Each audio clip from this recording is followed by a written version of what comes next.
You do not declare war on a nation of 130 million people when you're already fighting the largest country on Earth. Not in December 1941. Not when your armies are frozen outside Moscow. Not when your intelligence services are telling you that the Soviet Union alone might take years to defeat. Declaring war on America, a nation protected by 2 oceans, with an industrial base you've never seriously analyzed, is strategic suicide. Every military planner in history knows this rule: never fight a 2-front war. Germany learned it in World War I. The Kaiser's armies fought France and Britain in the west, while battling Russia in the east. Germany was crushed between 2 grinding fronts. 4 years of attrition, economic collapse, revolution, defeat. Adolf Hitler knows this history. He wrote about it. In Mein Kampf, he explicitly warns against fighting simultaneous wars on multiple fronts. He calls it Germany's fatal mistake in World War I.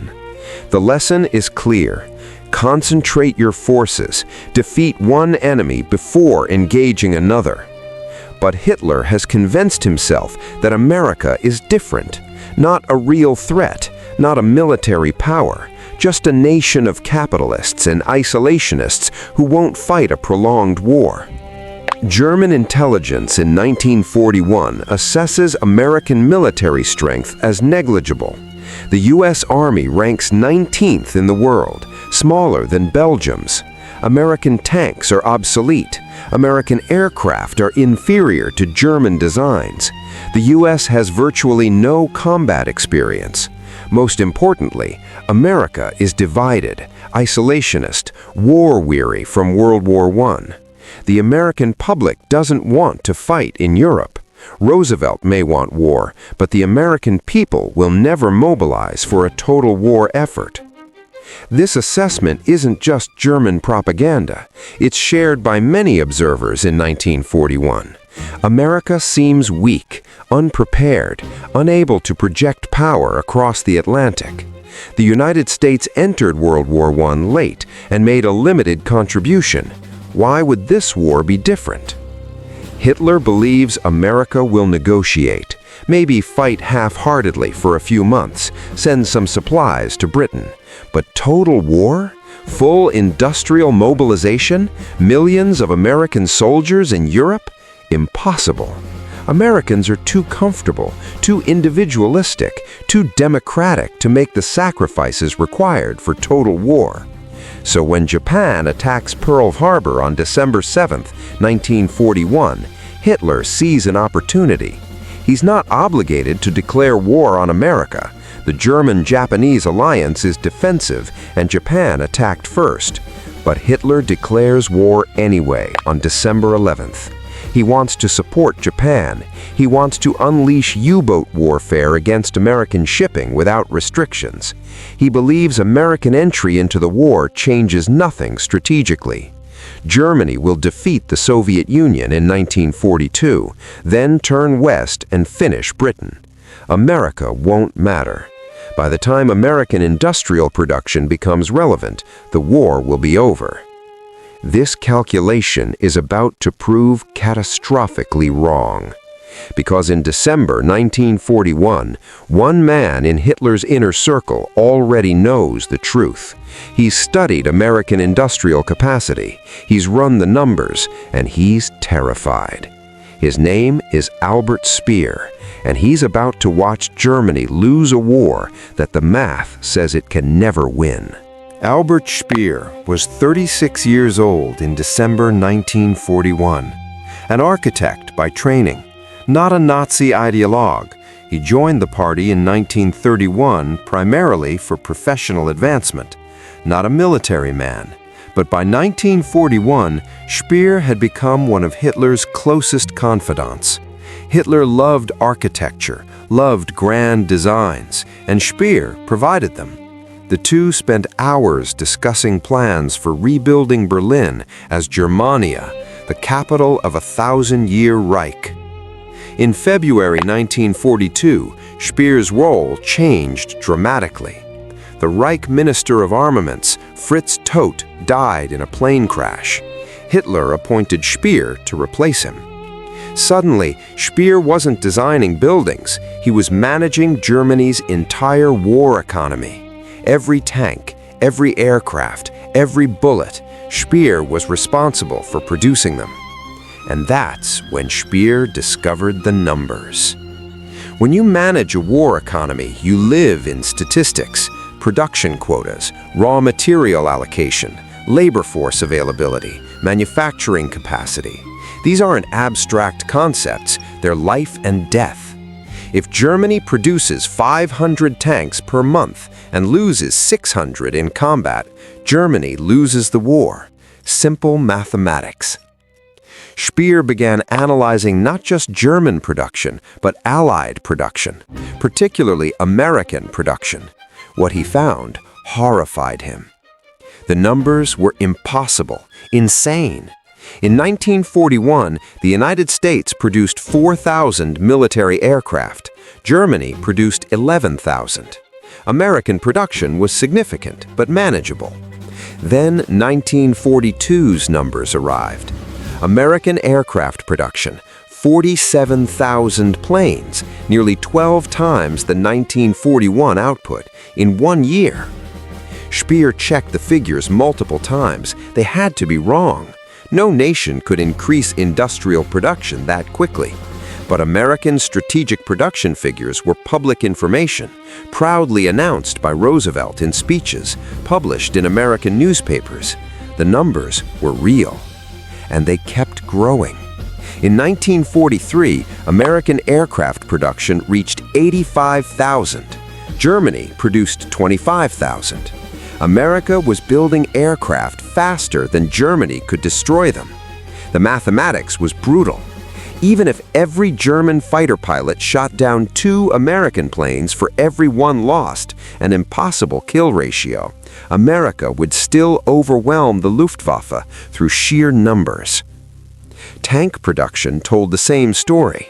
In 1942, Germany produced 6,000 tanks. The United States produced 25,000. By 1943, American tank production reached 29,000, while German production remained essentially flat. Speer brought these figures to Hitler in 1943. He laid out the analysis, simple industrial mathematics. Germany was producing less than half what America produced. The Soviet Union was producing nearly as much as Germany, despite losing huge industrial regions to German occupation. Combined Allied production exceeded Axis production by a factor of 3 to 1, and the gap was widening every month. The inescapable conclusion was inescapable. Germany could not win a war of industrial attrition.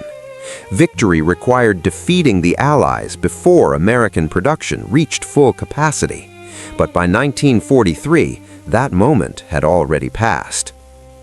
Hitler refused to believe it. He dismissed the American production figures as propaganda, inflated numbers designed to intimidate Germany. Americans were incapable of such industrial achievement. They were soft, decadent. They valued consumer goods over military might. The figures had to be exaggerated. But Speer knew they weren't, because he'd seen the evidence firsthand in captured American equipment, in intelligence reports, in the steadily increasing weight of Allied bombing raids over Germany. The strategic situation in 1943 was already dire. The Eastern Front was consuming German armies. The Soviets had stopped the Wehrmacht at Stalingrad. In North Africa, American and British forces had defeated Rommel. The Mediterranean was no longer an Axis lake. And every month, American industrial production grew stronger, while German production struggled to replace losses. Speer realized something Hitler refused to accept. America wasn't going to negotiate, wasn't going to tire of the war. Americans had mobilized for total war with an efficiency and scale that exceeded even the Soviet Union's war production. America had transformed from a peace economy to a war economy faster and more completely than any nation in history. and Germany had no answer to it. Speer tried to increase German production. He reorganized factories, streamlined logistics, incorporated forced labor. German war production did increase under his management, significantly, but it didn't matter. For every additional tank Germany produced, America produced 5. For every aircraft, America produced 10. The mathematics was merciless, and Speer knew it meant Germany would lose. The question wasn't whether Germany would be defeated. The question was when and how completely. January 1943. Speer sits in his Berlin office, reviewing the latest production reports. The numbers are better than last year. German aircraft production is up 20%. Tank production increased 15%. Artillery production reached record levels. It's not enough. It's nowhere near enough. The American production figures for 1942 have arrived. Speer reads them carefully, rechecks the calculations. The United States produced 47,000 aircraft in 1942. Germany produced 15,000. Think about that ratio. America built more than 3 aircraft for every 1 Germany built, and American production is accelerating. Speer drafts a memorandum for Hitler. He keeps it factual, unemotional, just the numbers. German steel production, 28 million tons annually. American steel production, 80 million tons. German aluminum production, 250,000 tons. American aluminum, 800,000 tons. The raw materials alone make clear that Germany cannot match American industrial output. Hitler reads the memorandum, rejects it, calls the numbers defeatist. American production figures are inflated for psychological warfare purposes. Real American production is maybe half what they claim. Roosevelt is bluffing. But in March 1943, the evidence becomes undeniable. Allied bombing of German cities intensifies dramatically. More bombers, better organization, new tactics. The RAF's 1,000-bomber raids are joined by American daylight precision bombing. The 8th Air Force sends hundreds of B-17s over Germany in broad daylight. German fighter pilots report shooting down dozens of American bombers, but the next day, the Americans send even more. The skies over Germany are filled with Allied aircraft. The Luftwaffe is fighting constantly, destroying Allied bombers in significant numbers, but American losses don't matter. They're replaced within days. Speer tours damaged German cities, Hamburg, Cologne, Essen. The destruction is extensive. German industrial production is being disrupted, not destroyed. German factories are dispersed, hardened, moved underground, but production is declining in key sectors. Aircraft engine manufacturing is particularly hard hit, and American bombing is just beginning. By late 1943, over 1,000 American heavy bombers are stationed in Britain. They fly missions daily. The 8th Air Force loses dozens of bombers per mission, but sends hundreds. The mathematics is brutal for Germany. Every American bomber destroyed represents maybe 20 hours of German fighter pilot time, multiple fighters damaged or destroyed, ammunition expended, and America replaces those bombers within a week. May 1943, Speer meets with Luftwaffe commanders. They're desperate. They need more fighters, more ammunition, more fuel, more everything. They're losing pilots faster than training can replace them. Experienced pilots are being killed or exhausted by constant combat. New pilots are sent into battle with minimal training and die within missions. Speer tells them he can increase fighter production, but fuel is the limiting factor. Germany's synthetic fuel production is being bombed. Oil facilities are primary Allied targets. Even if Germany produces more fighters, there's not enough aviation fuel to fly them effectively. The Luftwaffe commanders ask for numbers. How many fighters can Germany produce monthly? Speer estimates 2,500 by late 1943. They ask how many America is producing. Speer doesn't want to answer. Finally, American fighter production in 1943 will exceed 35,000 aircraft, over 38,000 including bombers. The room goes silent. One fighter pilot does the math aloud. Even if every German fighter shoots down 10 Allied aircraft before being destroyed, an impossible ratio, Germany still loses the air war. The numbers make victory mathematically impossible. July 1943, the Battle of Hamburg. The RAF and USAF conduct Operation Gomorrah, a series of massive bombing raids creating a firestorm that kills over 40,000 German civilians and destroys huge portions of the city. The psychological impact is devastating. German civilian morale is cracking. People are evacuating cities. Industrial workers are terrified. Speer visits Hamburg, walks through the ruins. Entire neighborhoods have vanished. The smell of death is overwhelming. He calculates the economic loss. Thousands of skilled workers dead, factories destroyed, housing gone. Reconstruction will take years and resources Germany doesn't have. And this is just one city. The Allies can do this to every major German city. The industrial capacity exists. The bombers exist. The crews exist. The bombs exist.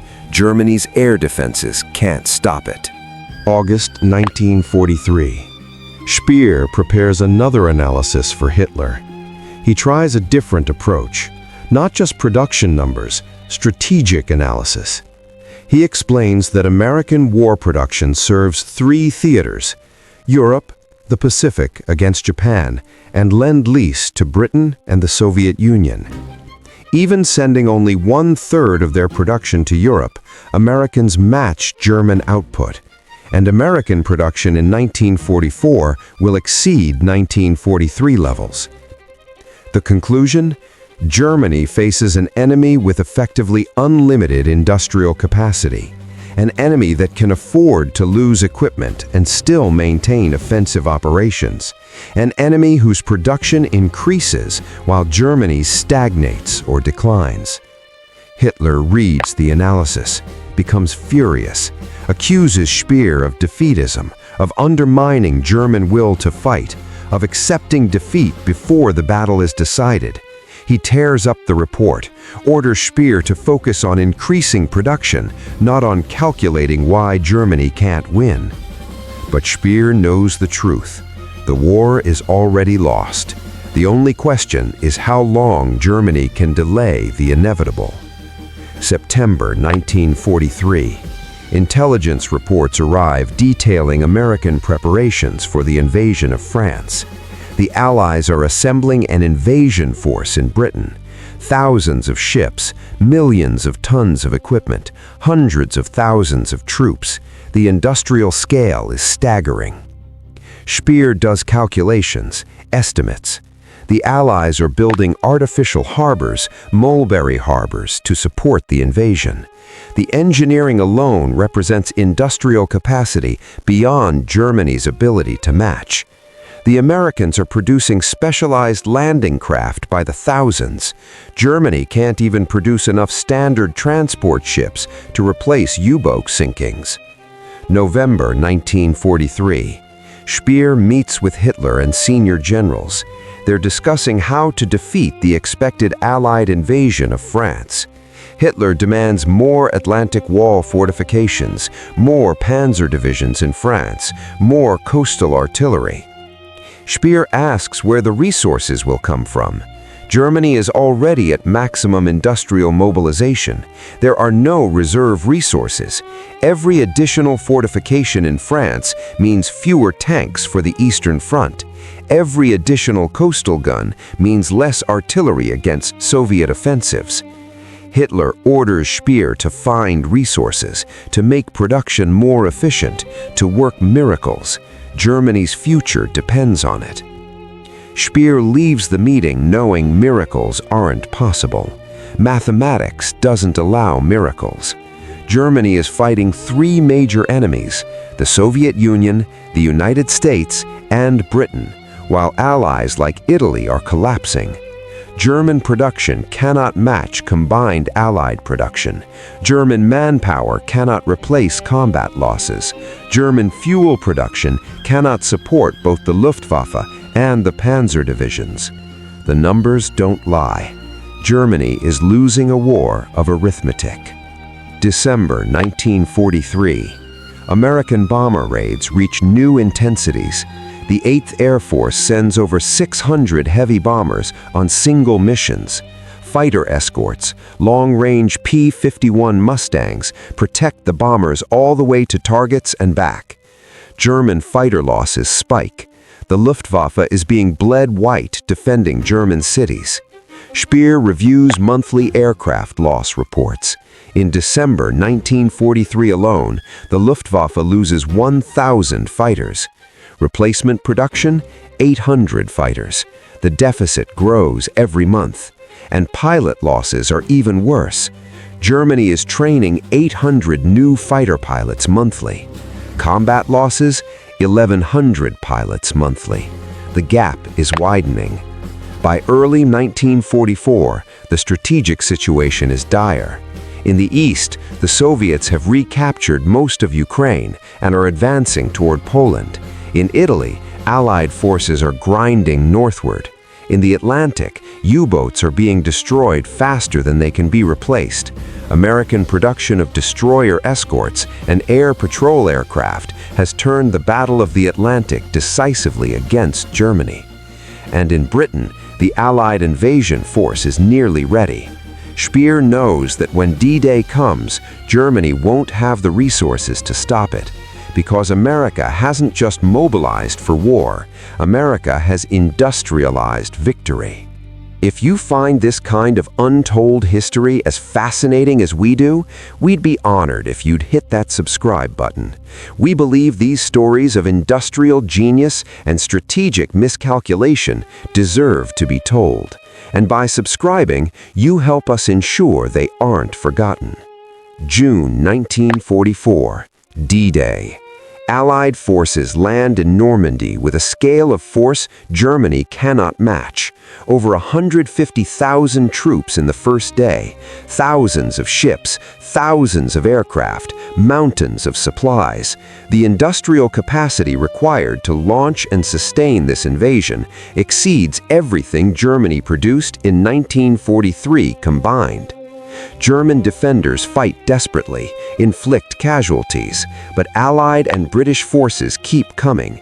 Every destroyed tank is replaced within days. Every lost aircraft is replaced within hours. Casualties are replaced from seemingly endless reserves. Speer watches the invasion reports with grim acceptance. This is what American industrial power looks like. This is what happens when a nation of 130 million people, with the world's largest industrial base, mobilizes completely for war. Hitler still believes Germany can win, still orders offensives, still refuses to consider negotiation or surrender, still insists on fighting to the last bullet, the last soldier, the last breath. But Speer knows the truth. The war ended the moment Hitler declared war on America. Everything since has just been mathematics playing out to its inevitable conclusion. The strategic consequences of American industrial mobilization extended far beyond battlefield victories. First, the fundamental nature of warfare changed. World War II became the first truly industrial war, where production capacity mattered more than tactical brilliance. Germany had better tanks, better tactics, better trained soldiers in many cases, but it didn't matter. America built more. America replaced losses faster. America simply overwhelmed Axis forces through sheer material superiority. This wasn't an accident, it was deliberate American strategy. In 1942, Roosevelt established the War Production Board with authority to direct all American industrial output toward military production. Automobile factories became tank factories. Textile mills became parachute manufacturers. Civilian production virtually ceased. The entire American economy became a war machine. The results were staggering. By 1944, the United States was producing 40% of the world's total military armaments. America alone outproduced Germany, Japan, and Italy combined. American shipyards launched one Liberty ship, a 10,000-ton cargo vessel, every day. At peak production, one shipyard completed a Liberty ship in less than 5 days. Think about what that means for Germany's strategic position. The U-boat campaign aimed to sink Allied shipping faster than it could be replaced, but American shipyards produced ships 3 times faster than U-boats sank them. The Battle of the Atlantic was lost not through naval combat, but through industrial production. Second, American industrial capacity enabled Allied strategy. The invasion of Normandy required 5,000 ships, landing craft, transports, battleships, destroyers. Assembling that fleet would have been impossible without American shipbuilding. The strategic bombing campaign required thousands of heavy bombers, B-17s, B-24s, Lancasters. American and British factories produced them faster than the Luftwaffe destroyed them. Third, American production supplied not just U.S. forces, but also British and Soviet forces. Through Lend-Lease, America sent 400,000 vehicles, 12,000 tanks, 13,000 aircraft, and billions of dollars worth of supplies to the USSR. Soviet Marshal Zhukov later admitted that without American trucks, the Red Army couldn't have sustained its offensives into Eastern Europe. American industrial capacity was literally fighting Germany on 2 fronts simultaneously. Fourth, German countermeasures failed. Speer did increase German production significantly. He was a gifted organizer. German tank production in 1944 reached 19,000, triple the 1941 production. But American tank production in 1944 exceeded 29,000.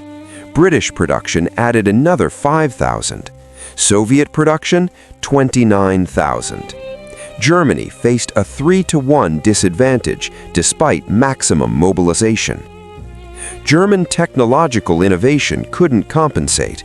The Panther and Tiger tanks were superior to American Shermans, but Germany produced 6,000 Panthers total during the entire war. America produced 50,000 Shermans. The jet-powered Me-262 fighter was revolutionary, but only 1,400 were built, too few and too late to effect air superiority. Fifth, the psychological impact on German leadership was devastating. By late 1944, even the most fanatical Nazis understood the war was lost. They'd seen the industrial tide overwhelm every German defensive line, every tactical victory, every technological advantage. Morale collapsed not from lack of courage, but from the mathematical certainty of defeat. What Hitler didn't know in December 1941, what perhaps he couldn't have known, was the sheer scale of American industrial potential. America's economy in 1941 was already the world's largest, but most capacity served civilian needs. When America converted to war production, the transformation was unprecedented. Within 18 months, the United States became the largest military-industrial power in human history. Speer calculated after the war that for Germany to match American 1944 production levels, it would have needed to triple its 1939 industrial capacity, increase steel production by 300%, and somehow double its workforce, all while fighting a 3-front war. Mathematically impossible. The irony is profound. Hitler declared war on America, believing Americans were weak, divided, incapable of total war. Instead, America mobilized more completely than any democracy in history. Roosevelt's administration directed economic resources with efficiency that matched or exceeded totalitarian regimes. American workers accepted rationing, long hours, and economic controls willingly. American industry retooled with stunning speed. Germany faced not weak Americans, but aroused Americans, and that made all the difference. Albert Speer survived the war. He was captured by Allied forces in May 1945, tried at Nuremberg, and convicted of war crimes for his use of forced labor. He served 20 years in Spandau prison, released in 1966. Speer spent his remaining years writing memoirs, Inside the Third Reich and Spandau, The Secret Diaries. In these works, he detailed the industrial war Germany lost. He was honest about the numbers, about his knowledge of German defeat long before 1945, about his conversations with Hitler regarding American production. Speer's writings are controversial. He minimized his knowledge of the Holocaust and portrayed himself as apolitical. But his analysis of the industrial war is accurate and detailed. He understood what Hitler refused to accept, that modern warfare is decided by factory capacity as much as battlefield tactics. Speer died in 1981 at age 76, having lived to see Germany rebuilt as an industrial power again, but this time allied with America, not against it. The men who built the tanks, aircraft, and ships that defeated Germany, American factory workers, engineers, managers, returned to civilian life after 1945. Most never considered themselves heroes. They'd done their jobs, but their collective effort was extraordinary. Rosie the Riveter became the symbol, but millions of American men and women worked in war production. They worked double shifts, accepted dangerous conditions, built weapons knowing their work saved soldiers' lives. By 1944, nearly 40% of American women worked in war industries, building the material that liberated Europe. Today, the factories that won World War II are mostly gone. The Willow Run plant in Michigan, which produced one B-24 bomber every hour at peak production, is demolished. The Kaiser shipyards in California, which launched Liberty ships faster than any shipyard in history, are silent. The vast industrial infrastructure that defeated the Axis exists now only in photographs and memories. But the lesson remains. Industrial capacity matters. Economic strength matters. The side that can build more, faster, and longer usually wins, regardless of tactical brilliance or technological edge. Hitler learned this too late. He declared war on America, believing the war would be decided before American industry mattered. He was wrong. American industry decided the war's outcome more than any battle or general. The numbers tell the story. During World War II, the United States produced 300,000 military aircraft, 88,000 tanks, 2,700 Liberty ships, 8,800 naval vessels, 12 million rifles, 41 billion rounds of ammunition, all while simultaneously fighting Japan in the Pacific. Germany produced impressive numbers, but never enough, never close to enough. The mathematics was brutal, and Speer knew it. He tried to tell Hitler, tried to make him understand that Germany faced an economic power it could not defeat. Hitler refused to listen. He believed willpower could overcome industrial disadvantage. He believed German superiority would triumph over American quantity. He was wrong, and 75 million people died proving it. If this story moved you, please hit that like button. Every click tells the algorithm this piece of history is worth remembering. We're dedicated to rescuing these forgotten stories from the archives. If you want to join us on this mission, please subscribe and turn on notifications. Where are you watching from? Drop a comment with your city or state and tell us if someone in your family served in the war effort, whether in uniform or in the factories. Thank you for ensuring that Albert Speer's warnings, the millions of American workers who built victory, and the strategic lessons of industrial warfare do not disappear into silence. They deserve to be remembered, not to glorify war, but to understand how it's truly won and lost.